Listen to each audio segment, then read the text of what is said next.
皆様明けましておめでとうございます。2025年もあっという間に終わり、早いものでもう2026年になってしまいましたね。そしてそこからの月日も一瞬で過ぎ、もう1月中旬ぐらいにこの動画出す時にはなってるかなと思うんですけど、今更ながら私の2026年波乱の幕開けの様子をシェアしたいと思います。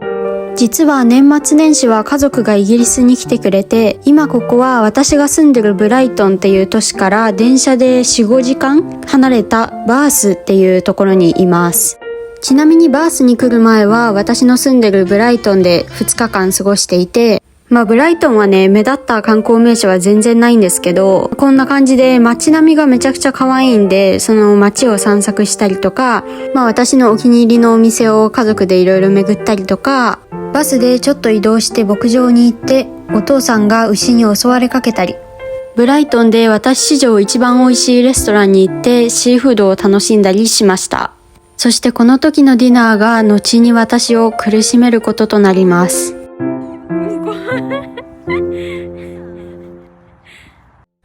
そんなこんなでバースに移動してきました。まずバースについて思ったのが、ブライトンと全然景色が違うんですね。ブライトンは街全体がすごいカラフルで、壁画とかもたくさんあってアートな雰囲気があるんですけど、バースはとにかく建物がでかくて古い感じです。ローマっぽい街並みですごい歴史を感じられる雰囲気でした。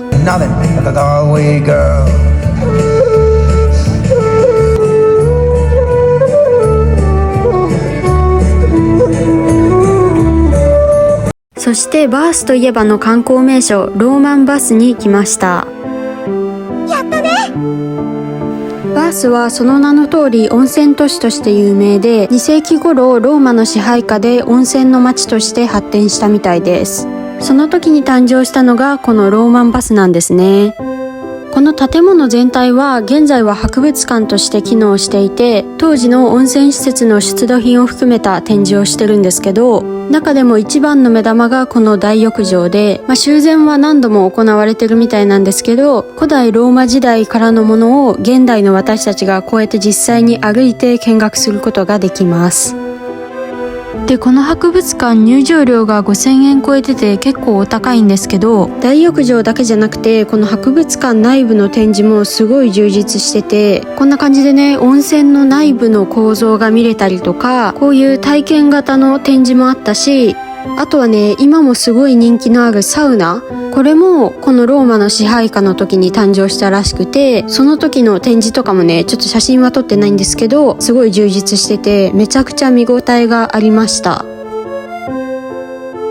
そしてね、夜ご飯を食べようということで歩いてたんだけど、この木星がいっぱいぶら下がってて可愛いとか思って見てたら、見てください、これ全部一個一個が鳥でめちゃくちゃ気持ち悪かった。集合体恐怖症には鳥肌ものでしたね。そんなことはどうでもよくて、パブに入ったんですけど、サラダを2つ頼んだはずが売り切れということで無断でポテトに変更されてて、ポテトを存分に味わいました。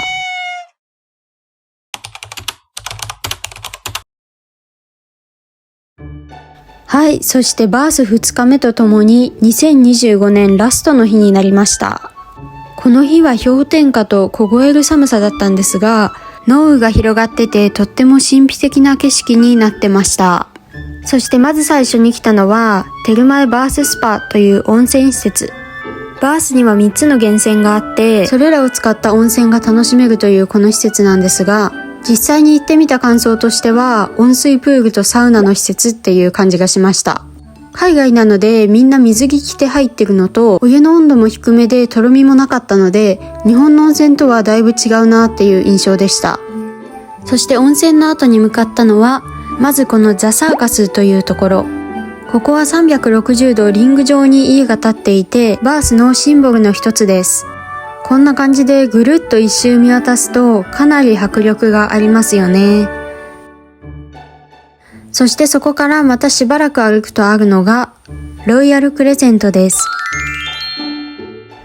こちらもまた半円を描くように建物が建ってるんですけど、実はバース、歴史的建造物が多くあることから、街全体がユネスコ世界遺産に登録されてるんですね。それで映画やドラマのロケ地としても使われることがしばしばあるらしいんですけど、ネットフリックスのブリジャートン家って皆さん見たことありますかね？私もともと見てたんですけど、そこのロケ地としてもこのロイヤルクレセントが使われてたみたいです。そしてこのロイヤルクレセント、今は5つ星ホテルや民家として主に使われてるらしいんですけど、その一角が博物館になってるんですね。で、この建物が建てられた18世紀頃のライフスタイルやインテリアについて学ぶことができます。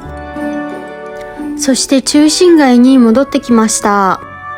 綺麗な夕日をバックにディナーでどこのお店に入るかプチ揉めを起こしてたんですが、どうやら人気らしいお店に入ることができました。しかし私はこの辺りから徐々に違和感を感じ始めます。なんだか胃がムカムカしてきたんですね。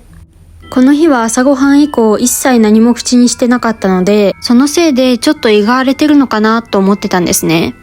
けどこれらの美味しい前菜を食べ終わったあたりから、私はもうメインが食べられる気がしなくなってきました。そしてメインをなんとか口にした瞬間、吐き気が襲ってきました。私は慌ててトイレに駆け込み、食べたものを吐き出してしまいました。吐き出した後は少し楽になったので、残りも少し食べたんですが、結局その後も吐き気は収まらず、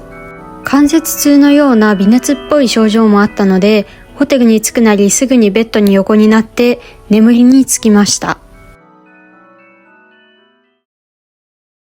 そして目覚めると部屋には私一人。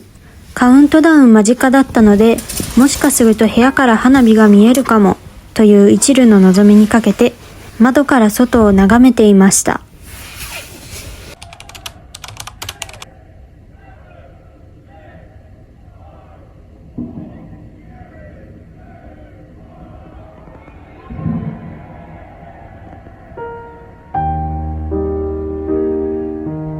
こうして私の2026年は幕を開けました。そして翌日は旅行最終日だったので、私は体調が悪かろうがベッドから起き上がってチェックアウトをしなければいけませんでした。最後に観光名所のプルトニー橋へ行き、お土産を買ったりなど少しふらついて、私たちは帰路に着きました。去年はこの YouTube を始めるという新たな挑戦をした年でもありました。こんなに拙い編集と気まぐれな投稿頻度でも、いつも見てくださる皆さんには本当に感謝の気持ちでいっぱいです。こんな始まり方をした2026年ですが、一応年女なので努力も惜しまず、運も味方につけながら頑張っていきたいと思います。今年も私の動画が皆さんの息抜きになれば嬉しいです。